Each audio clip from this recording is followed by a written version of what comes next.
'Cause I just wanna go to the deep end. टेक्नोरवेज में आपका स्वागत है। टेक्नोरवेज एक्सप्लेन के पहले एपिसोड में आपका स्वागत है। आज आपको मैं 5G के बारे में बताऊंगा, 5G के पीछे कौन सा टेक यूज हुआ है उसके बारे में बताऊंगा, और साथ में 5G बैंड्स के बारे में बताऊंगा जो आजकल काफी चर्चा में है, बड़ी कंट्रोवर्सीज हो रही है। और एक 5G फोन इंडिया में अगर आपको लेना है तो किस तरीके का 5G फोन लेना चाहिए। उम्मीद करता आपको ये वीडियो बड़ा पसंद आएगा, क्योंकि अगर आपने इस वीडियो को स्किप नहीं किया, प्रॉपरली एंड तक देखा, तो मैं गारंटी देता हूं आपको आगे चल के कभी भी 5G से रिगार्डिंग कोई शिकायत नहीं होगी, क्योंकि मैं आपको डिटेल में बड़े आसान भाषा में 5G के बारे में यहां पर इस वीडियो में बताने वाला हूं। क्योंकि इंडिया में अभी इसका ट्रायल शुरू हो चुका है, बड़ी ही जल्दी 2022 की शुरुआत से 5G अवेलेबल हो जाएगा, 5G फोन्स आ जाएंगे। तो अभी आपको उसके बारे में प्रॉपर नॉलेज लेना आपके लिए बहुत जरूरी है। अब सबसे पहले समझते हैं 5G को। 5G क्या है? 5G एक 5th जनरेशन ऑफ नेटवर्क है।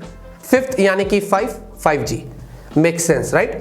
1G था जो 1980 से उसकी शुरुआत हुई थी, फिर 1990s में 2G आया, फिर 2000 साल में फिर आया 3G, 2010 में आपको 4G मिला, और उसके बाद उसके कुछ साल बाद 5G का तैयारी शुरू हो गया। और 2019 में सबसे पहला 5G फोन जो कमर्शियली अवेलेबल हुआ था वो था Samsung Galaxy S10 south Korea में। लेकिन इंडिया की बात करें वो था Realme X50 Pro। अब 5G दोस्तों इसका फायदा क्या है कि 4G से आपको ये 10 गुना ज्यादा फास्ट मिलता है, क्योंकि दोस्तों ये जो है वो डिफरेंट रेडियो फ्रीक्वेंसी, जिसको RF भी बोलते हैं, उन वेव्स का इस्तेमाल करता है अगर हम उसको 4G से कंपेयर करते हैं।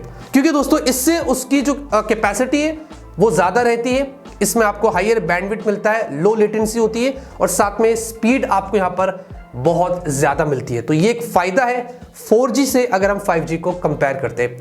देखिए दोस्तों, थियोरेटिकली बताया जाता है कि 5G जो है आपको अप टू 20 Gbps की स्पीड दे सकता है, लेकिन अभी तक उतना किसी ने अचीव नहीं किया है। हाल ही में कुछ ऐसे वेंडर्स है जैसे कि क्वालकॉम और सैमसंग जो 7.5 Gbps तक गए थे, लेकिन फिलहाल के लिए अभी भी ऐसे कोई फोन्स नहीं आए जिनमें आपको इतनी हाई स्पीड 5G की कनेक्टिविटी यहां पर मिली है। अब बात यह है कि 4G नेटवर्क जो है दोस्तों बहुत कंजेस्टेड हो गया है।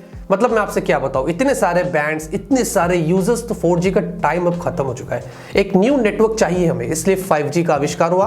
अब 5G आया है, 5G भी आने वाले 10 सालों में पूरा कंजेस्टेड हो जाएगा, फिर 6G आएगा और वगैरह वगैरह।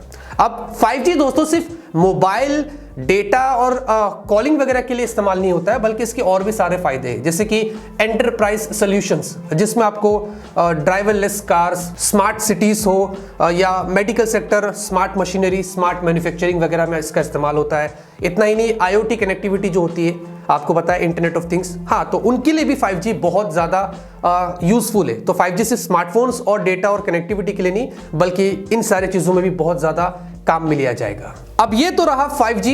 अब बात करते हैं 5G के पीछे क्या टेक का इस्तेमाल किया जाता है। वही टेक की वजह से दोस्तों आज आप 5G नेटवर्क का इस्तेमाल कर सकते हैं। जैसे कि दो बड़े मेजर टेक है, मैं ज्यादा डीप में नहीं जाऊंगा, सिंपल टर्म में आपको समझाता हूं। एक है स्पेक्ट्रम, दूसरा है मोड्स। मैं आपको टेक न्यूज में बहुत बार स्पेक्ट्रम ऑक्शन वगैरह की बात किया था, आज थोड़ा समझा देता हूं। स्पेक्ट्रम क्या है दोस्तों? जो इलेक्ट्रोमैग्नेटिक फ्रीक्वेंसीज होती है हवा के अंदर, और इसी जो एयर के थ्रू डेटा जो ट्रांसमिट होता है दोस्तों, उसके रेंज को ना स्पेक्ट्रम बोलते हैं। क्योंकि नेटवर्क जो है दोस्तों यहां से वहां जो ट्रांसमिट होता है वो एयर के थ्रू होता है, और उसके रेंज को दोस्तों हम बोलते हैं क्या?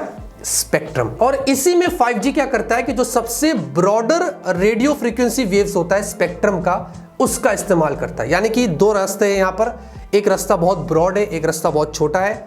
5G इस रास्ते को चूज करता है डेटा ट्रांसमिट करने के लिए। आप समझ रहे हैं, एक पर्टिकुलर डिवाइस से मैं टावर की बात कर रहा हूं, और जितना छोटा रास्ता होगा वो उसको इग्नोर करेगा, वहां से 4G निकलता है या 3G 2G वगैरह। इसीलिए दोस्तों मैंने आपको शुरू में बताया था ना कि 5G जो है वो दूसरी रेडियो वेव फ्रीक्वेंसी का इस्तेमाल करता है अगर हम उसको 4G से कंपेयर करते हैं, और वो ये है, वो ब्रॉडर स्पेक्ट्रम का इस्तेमाल करता है, इसीलिए वो आपको 4G से बहुत ज्यादा फास्ट मिलता है।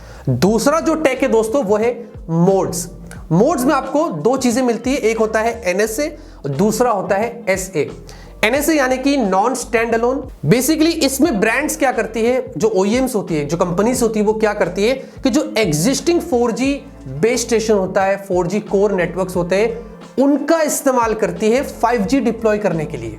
यस, इसमें क्या होता है, उनका खर्चा बच जाता है, ज्यादा R&D नहीं होती है, और ये काफी रिलायबल भी होता है, काफी कन्वीनियंट होता है, क्योंकि 4G ऑलरेडी उस पर टेस्ट हुआ है। आप समझ रहे हैं, यहां पर एक मशीन है, मैं क्या कर रहा हूं, मेरे पास अगर न्यू टेक्नोलॉजी है तो मैं यहां पर एक अलग मशीन नहीं बनाऊंगा, मैं इसी मशीन का इस्तेमाल करके उसको डिप्लॉय करूंगा, लोगों तक पहुंचाऊंगा, क्योंकि जो फंक्शनैलिटी 4G में है वही सेम चीज 5G कर रही है, लेकिन आपको ज्यादा स्पीड दे रही है। आप समझ रहे हैं? तो ये होता है NSA, ये भी एक तरीके का टेक है जो 5G में इस्तेमाल किया जाता है। और आजकल वर्ल्ड में बहुत सारी जो कंपनीज है वो NSA का ही इस्तेमाल कर रही है। दूसरा होता है SA, स्टैंड अलोन।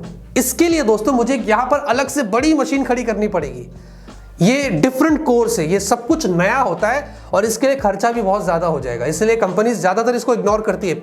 हालांकि ये भी एक ऑप्शन है, फ्यूचर में इसका इस्तेमाल किया जाएगा, 2021 के एंड से बताया जा रहा है कि इसका शुरुआत होगी, लेकिन ज्यादातर कंपनीज इसको चूज करती है।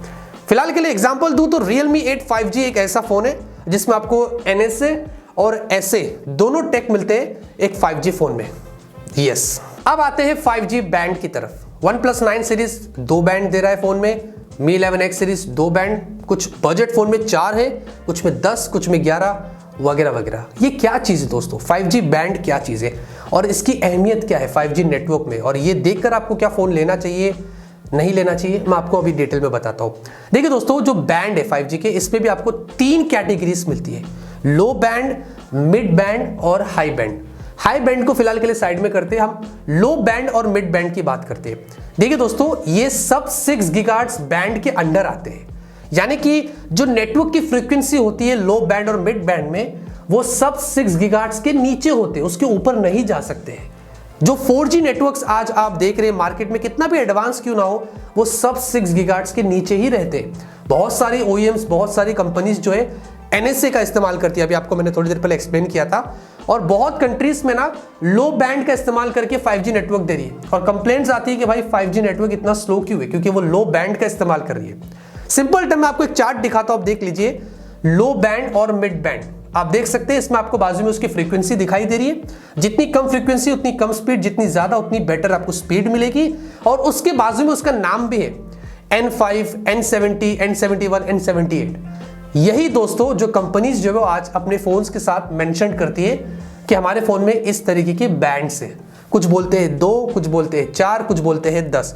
तो अब आपको समझ गया रहेगा कि जो भी फोन ले रहे हैं आप 5G और उसके साथ में जो बैंड्स का नाम होता है, जो फ्रीक्वेंसी होती है, वो ये है दोस्तों, लो बैंड, और वो मिड बैंड की कैटेगरी के अंदर आता है। अब आप समझ गए रहेंगे, majority of the phones market में जो है वो सब 6 गीगाहर्ट्ज के नीचे ही रहेगा 5G, वो ऊपर नहीं जाएगा।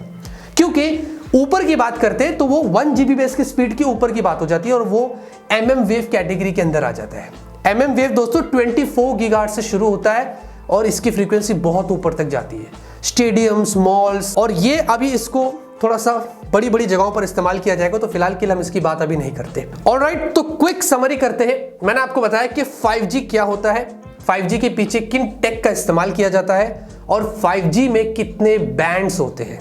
सब 6 गीगाहर्ट्ज जो आजकल सभी फोन्स में आपको मिल रहा है, सारे ब्रांड्स उसका इस्तेमाल करती है, उसमें भी अलग अलग तरह की कैटेगरी से, और फोन्स के साथ में जो नंबर्स आते हैं N1, N78, N70, तो अब आपको समझ गया रहेगा कि वो क्या चीज़ें, जितना कम उतना बुरा, जितना ज़्यादा उतना आपके लिए अच्छा। तो उतने बैंड का उसमें आपको सपोर्ट मिलता है, वही फ़ोन आपको इंडिया में चूज़ करना चाहिए फ्यूचर के अंदर जब आप एक 5G फोन यहाँ पर लेते हैं। और हमने आपको MM वेव के बारे में भी बताया। तो इतना ही है दोस्तों इस वीडियो के अंदर। अभी आई थिंक मुझे लगता नहीं कि आपको 5G से रिगार्डिंग कोई शिकायत होगी, आपको सब पता चल गया रहेगा। तो ऐसे और इंटरेस्टिंग वीडियोस के लिए लाइक करिए, कमेंट करिए, सब्सक्राइब करके बने रहिए। तब तक के लिए ऑलवेज कीप स्माइलिंग।